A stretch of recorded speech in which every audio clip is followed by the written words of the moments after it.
Remember, Saul had killed all of the priests. One of them had escaped Abiathar, and he's taken this ephod. This is significant. God's not silent in David's crisis. He's speaking and guiding, but he's not preventing betrayal.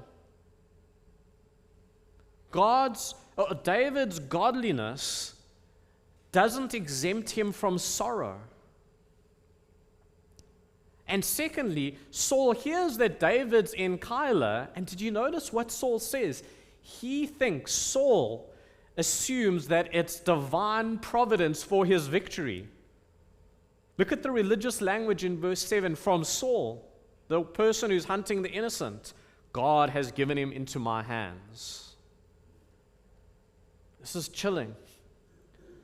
Saul invokes the name of God while completely disobeying him. He believes God is helping him murder an innocent man. Listen, this is religious delusion.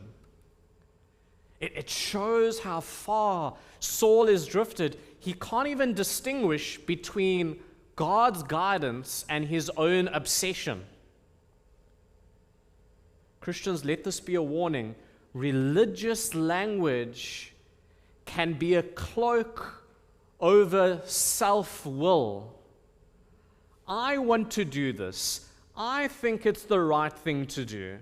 And so I will say, God led me to do it.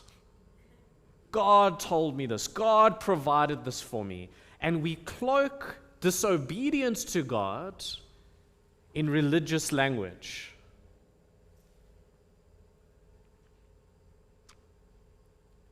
Contrast that with David. David hears that Saul's coming. He doesn't guess. He doesn't strategize first. He prays.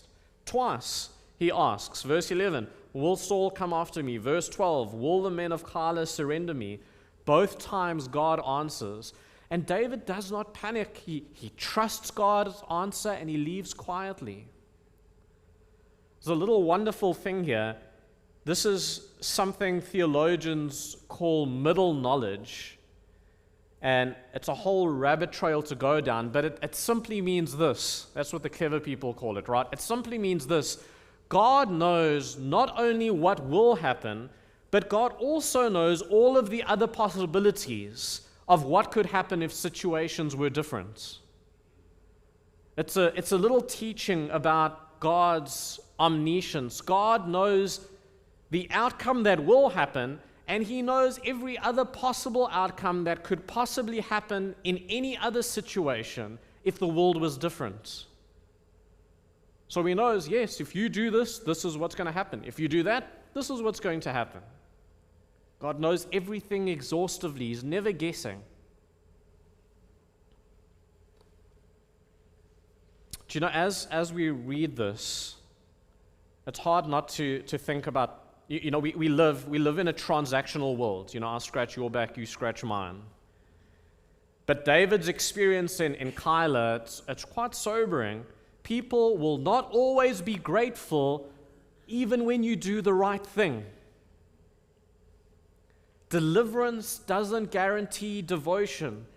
Love does not always produce loyalty.